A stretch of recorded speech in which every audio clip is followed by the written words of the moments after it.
Okay, so why have I decided to record myself attempting to clean this new baby of mine, Passap e6000?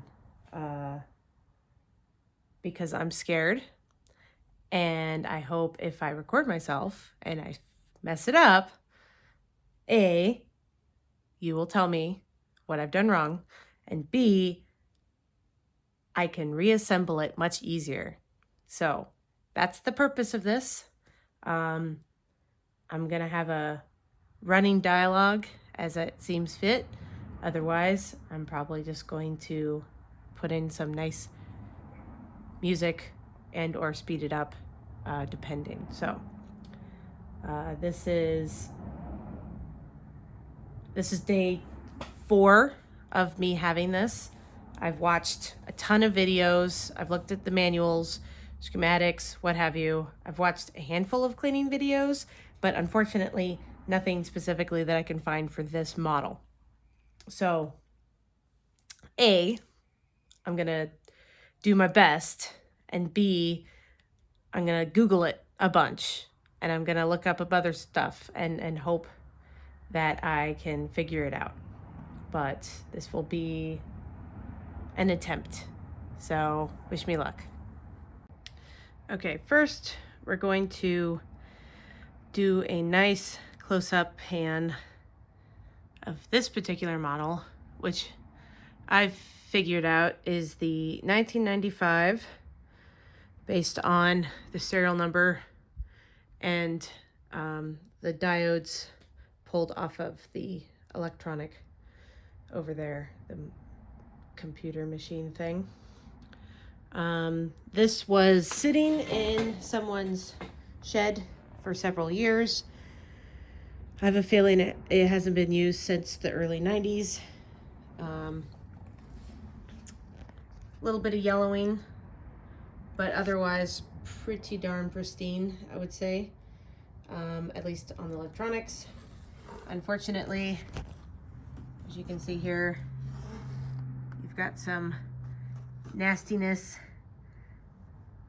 dust.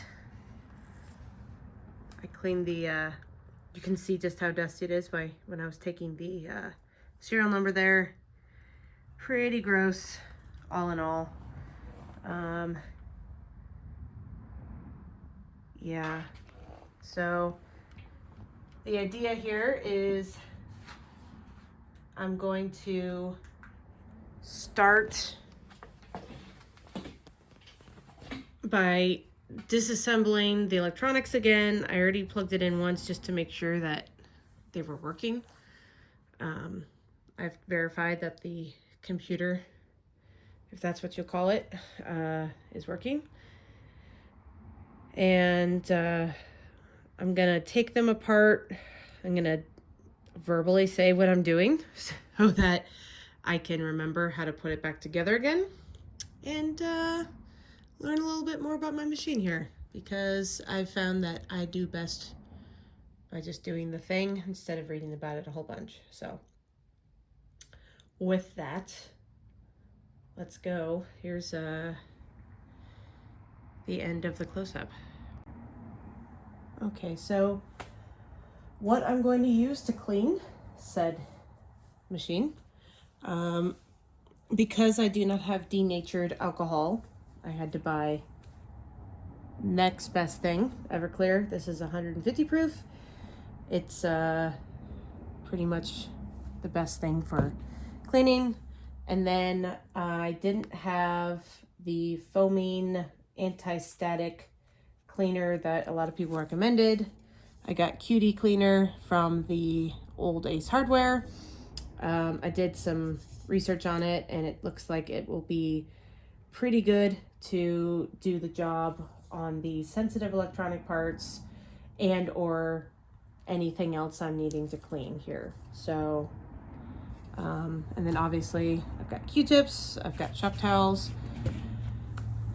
But first we've got to disassemble Johnny 5 here. So taking apart the electronics here, unplug that, and then I notice this can go down, which will allow this to move over.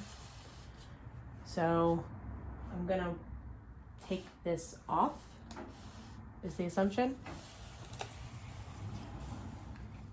Yep, so that's off now. And this is not the first thing I'm gonna clean. This is probably the last thing I'm going to clean because it's scary and I don't wanna mess it up. So that's gonna go here. I'm going to unplug this piece. There we go. So that came off.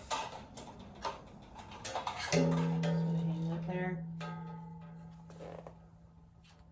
I'm going to stand in front of my camera some more. So I'm going to take the blue strippers out. Those are strippers. Whoever decided to name them, hilarious. And oh, there's a lock. So there is a lock. Did I do that? Yay! I did the thing. Okay. So I had to lift the little bar thingy.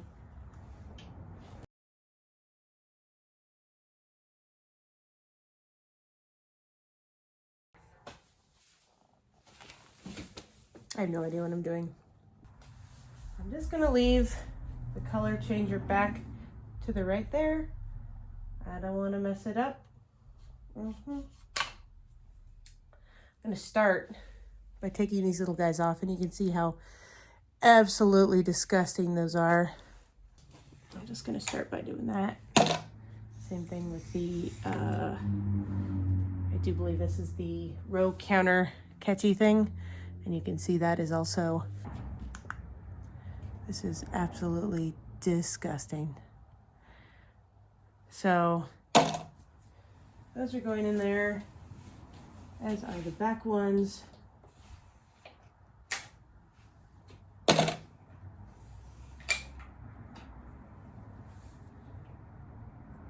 Super gross. So, based on another video I saw, they took these rods out, which actually this one's coming out. I'll slide you over here.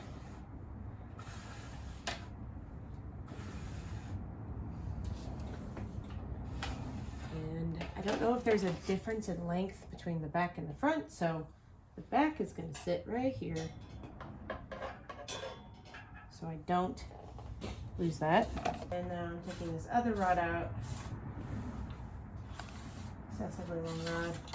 It's covered in grease. So I pulled that rod out of that hole right there.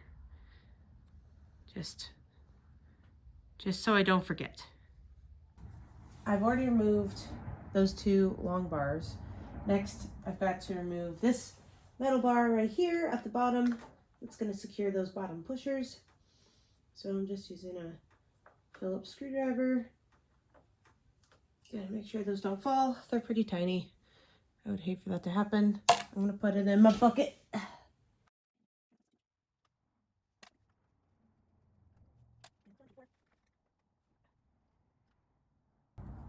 Okay. Now we can remove the aluminium bucket, as the nice British lady said. You see that just like fell off.